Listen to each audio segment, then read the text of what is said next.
Assalamualaikum warahmatullahi wabarakatuh. Pada hari ini, hari Selasa tanggal 10 Desember tahun 2024, saya sedang berada di kebun Montong Sari, Desa Padamara, Kecamatan Sukamulya, Kabupaten Lombok Timur, Nusa Tenggara Barat, Negara Republik Indonesia. Saya mau buat video sebagai dokumen kehidupan agar supaya dapat dikenang, dilihat oleh siapapun generasi muda yang akan melihat video saya.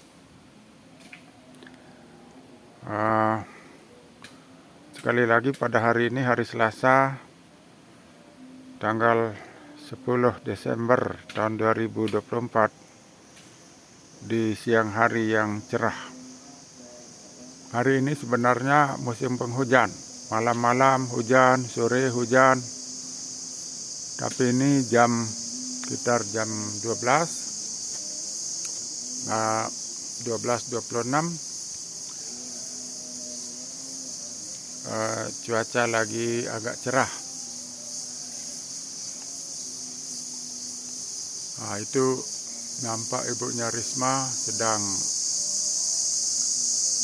mau buat pemanju atau pemandu tanaman yang baru beberapa hari kita tanam tanamannya.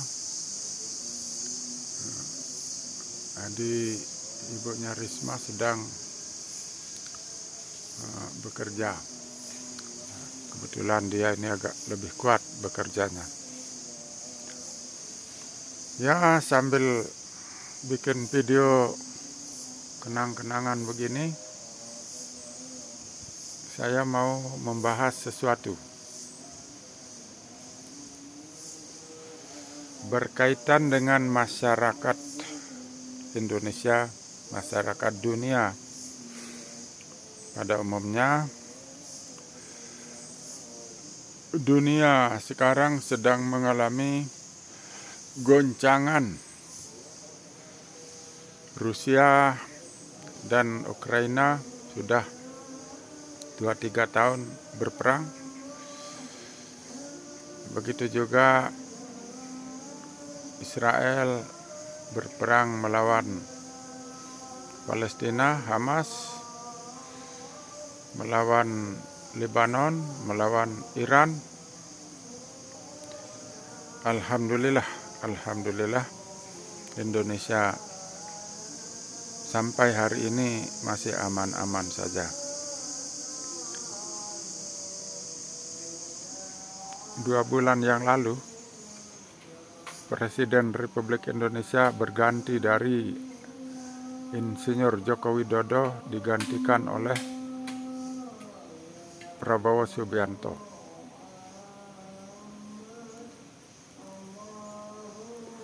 Tapi saya tidak mau bahas itu. Saya mau bahas masyarakat.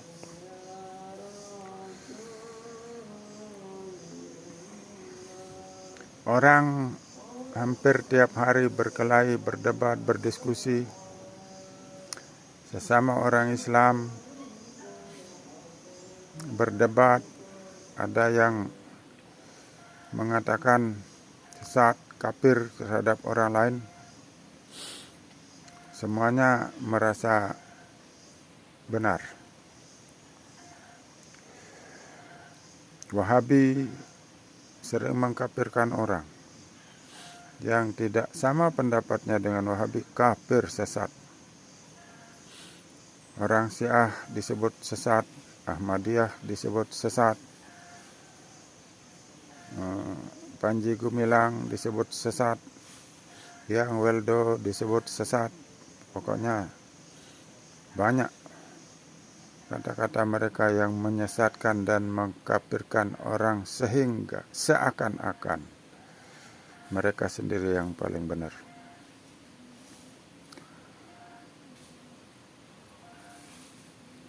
Bisa dipahami bahwa ketika manusia masuk dalam sebuah golongan, cinta kepada golongannya itu eksklusif, maka dia akan mengatakan golongan lain tidak benar, golongan lain sesat menyesatkan.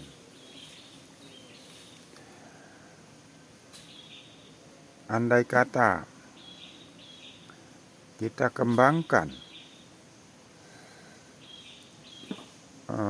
pemikiran-pemikiran sempit seperti itu, orang yang tidak sama dengan kita kafir, sesat, orang yang tidak sama dengan kita itu salah, semua dan lain sebagainya, bagaimana jadinya dunia ini? Siapa yang benar sesungguhnya?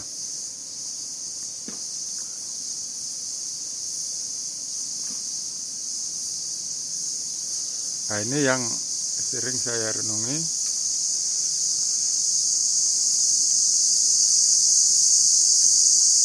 Ibarat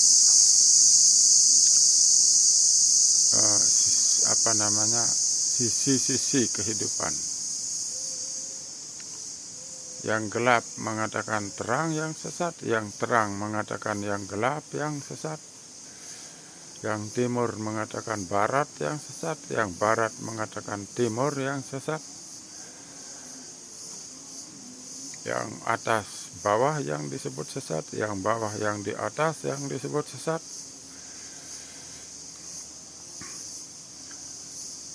Nah, bagaimana kita tahu mana yang sesat, mana yang tidak sesat?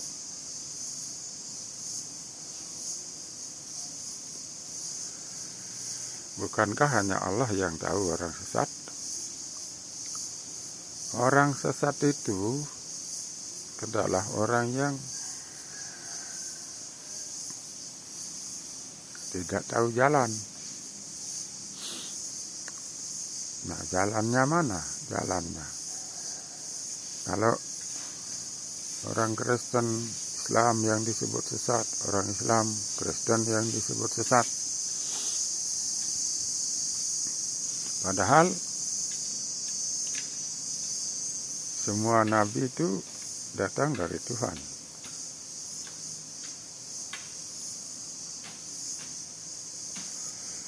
Begitu juga dalam agama Islam. Orang Syiah datang dari Tuhan, orang Sunni datang dari Tuhan.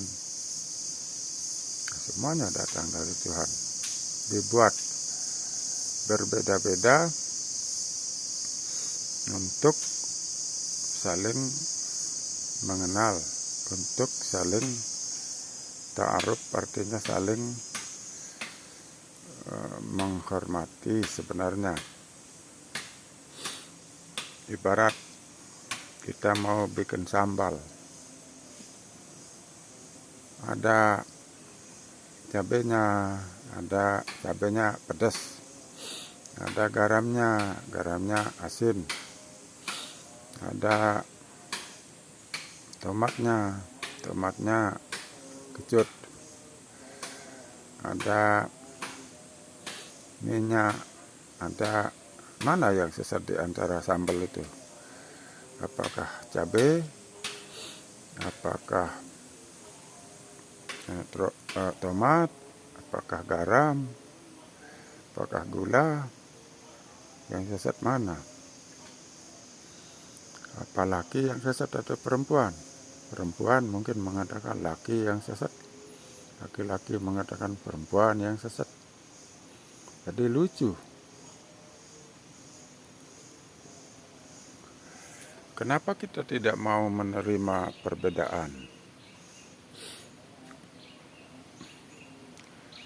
Perbedaan itu katanya rahmat, tapi katanya saja.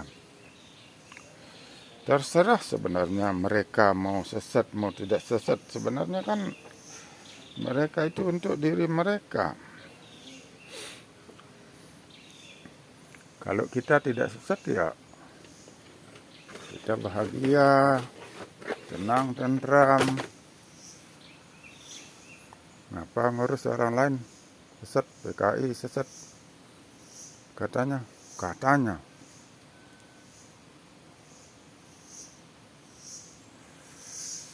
Kalau kita misalnya kita ini kan jadi manusia, lalu yang bukan manusia itu batu, air, tanah, angin, hewan, kambing, kucing, sapi, kerbau. Wah, tak bisa disebutkan perbedaan-perbedaan itu. Ya, kalau Anda tidak sesat, Anda bahagia. Kalau Anda bahagia, ajak orang lain untuk bahagia juga. Bagaimana caranya? Kalau Anda mengatakan orang lain sesat, tapi Anda tidak mampu memberitahu, apa gunanya cari permusuhan?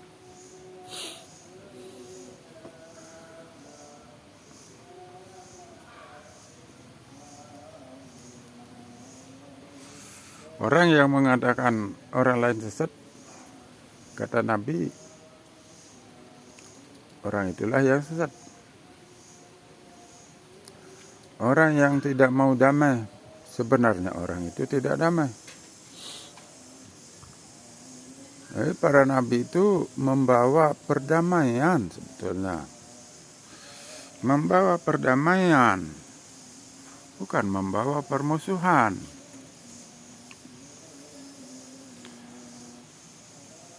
Tidak ada nabi itu yang datang ke dunia itu untuk mencari permusuhan. Tidak ada. Mana buktinya? Cari contoh. Nabi Muhammad berperang. Itu berperang karena diperangi terus. Dikejar terus, diusir terus. Jadi ketika sudah sampai pada batas harus melawan, ya bukan sesat. Nabi Muhammad itu misalnya mulai adanya perang itu kan perang Badar. Perang Badar itu sudah 15 tahun sejak Nabi memproklamirkan atau menyatakan, mendakwakan dirinya sebagai diutus oleh Allah untuk memperbaiki umat manusia. Itu sudah 15 tahun. Dan dalam 15 tahun itu Nabi dizalimi, disiksa, dilempar pakai batu, diusir, mau dibunuh. Bukan masa yang sedikit itu, 15 tahun itu. 2 kali umat Islam itu hijrah akibat terlalu menderita oleh orang-orang kafir Quraisy yang menentang kenabian itu. Dan bisa kita pahami bahwa Rasulullah itu berperang bukan karena kuat. Perang Badar itu jumlah komunitas Islam itu cuma 313 orang. Sudah maksimal itu. Sementara dari pihak musuh itu puluhan ribu, ratusan ribu. Jadi ketika Nabi melawan dengan perang Badar bukan karena dominasi, bukan karena kekuatan, melainkan karena terpaksa, mau tidak mau, untuk dapat bertahan, hidup atau mati, harus melawan. Dan ini atas perintah Allah. Jadi jangan dianggap bahwa Nabi Muhammad itu datang untuk berperang. Beliau lakukan perjanjian demi perjanjian, antara lain perjanjian Hudaybiyah, perjanjian dengan orang Yahudi, orang Nasrani, orang kafir, orang semua di Madinah itu yang dikenal sebagai konstitusi Madinah terdiri dari 27 pasal itu adalah perjanjian perdamaian. Perjanjian perdamaian, bukan dengan maksud untuk perang. Jadi tidak ada nabi, siapapun dia nabi itu, semuanya membawa perdamaian.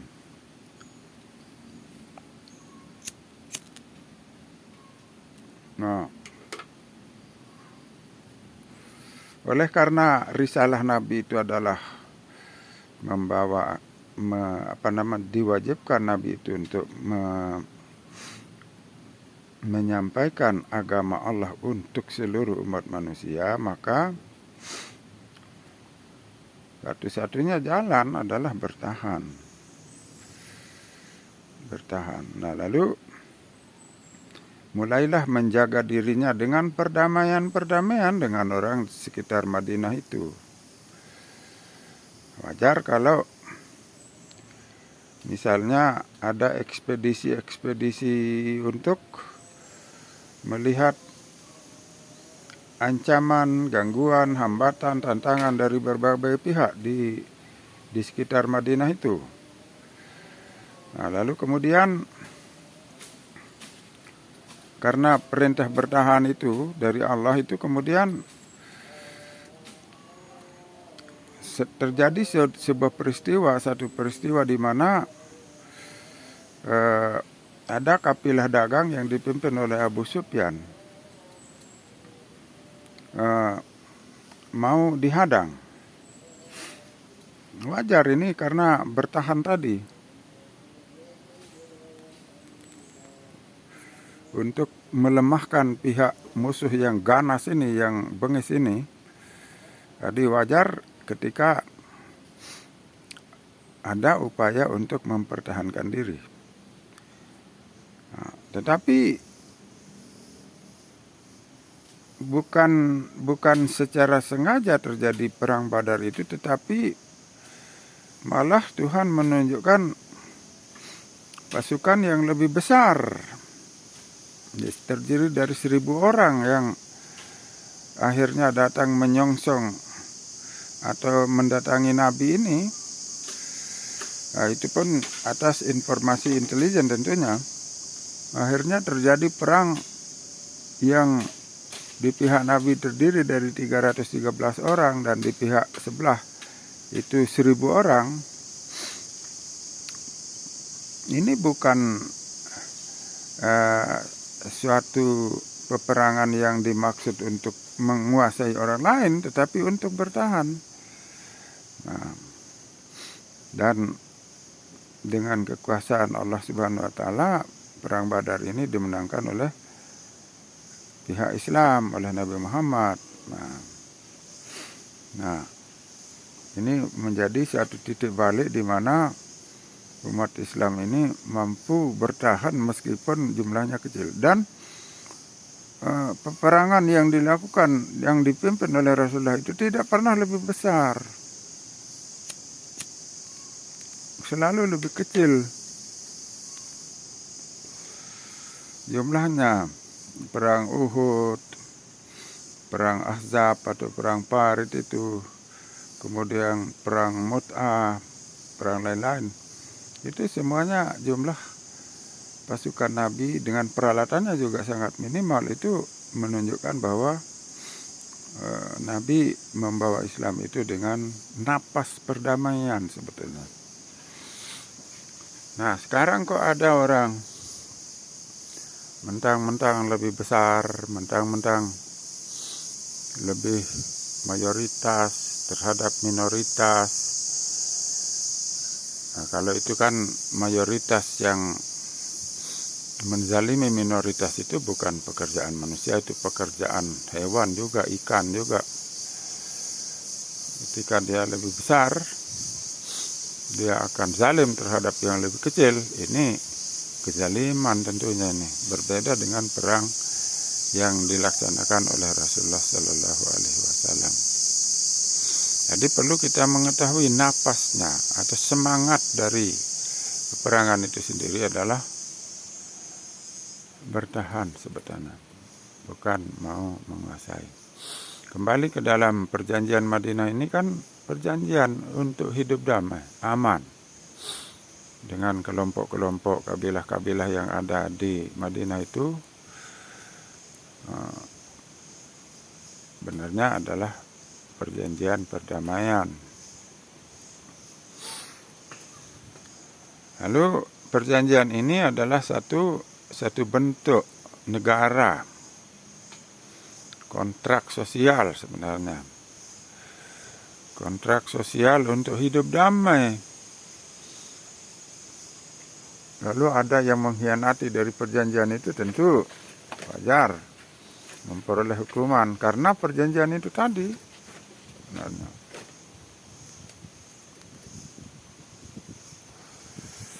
Kembali ke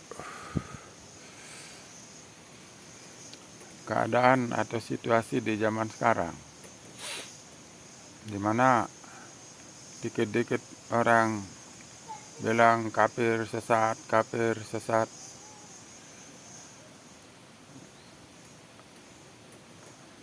Coba sekali-sekali berani teriak di benua Amerika sana, bilang kafir sesat terhadap orang Kristen misalnya. Kalau berani hebat mengatakan kafir sesat di tengah-tengah gereja begitu, baru itu hebat itu. Kalau kafir sesat yang Anda katakan karena Anda lebih besar dan orang lebih kecil, ini bukan sesuatu yang bisa dihargai itu. Kayak kawanan singa makan ayam kalau itu.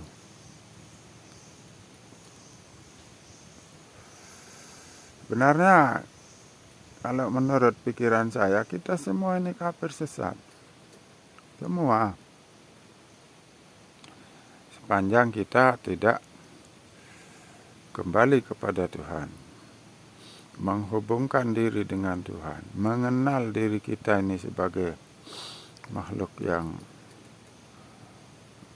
rakus, makhluk yang mau menang sendiri, itu kita kafir sesat sebenarnya.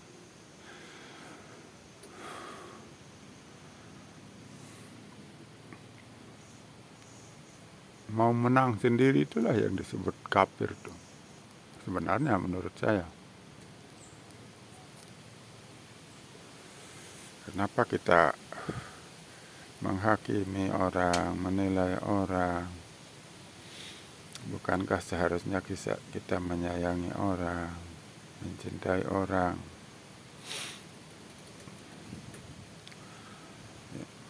Karena tugas kita sebenarnya menegakkan keadilan, kebenaran. Tapi tengoklah diri sendiri dulu, itu harus lebih banyak memperoleh perhatian. Diri sendiri siapa? Tidak ada pertanggungjawaban kita terhadap orang. Ada ayat Al-Quran mengatakan, La taziru waziratun wizra ukhra. Tidak ada, Anda memikul beban. Anda tidak memikul bebannya orang lain. Orang lain memikul, ya itu urusannya. Kesesatannya untuk diri orang itu, bukan untuk kalian yang mengatakan sesat itu. Kalau kalian sudah lurus jalannya, ya alhamdulillah, gitu aja. Kalau Anda sendiri misalnya masuk surga, orang lain masuk neraka, memang Anda harus pikirkan, tidak perlu.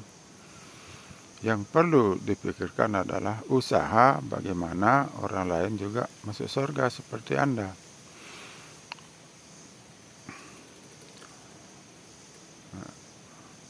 Ud'u ila sabili rabbika.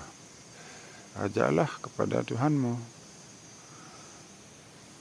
bil hikmah, dengan cara yang baik, wal mau'izatil hasanah. Itu sebenarnya pendapat saya tentang fenomena gejala-gejala sosial masyarakat sekarang ini. Orang dengan mulutnya tidak membuat orang lain damai.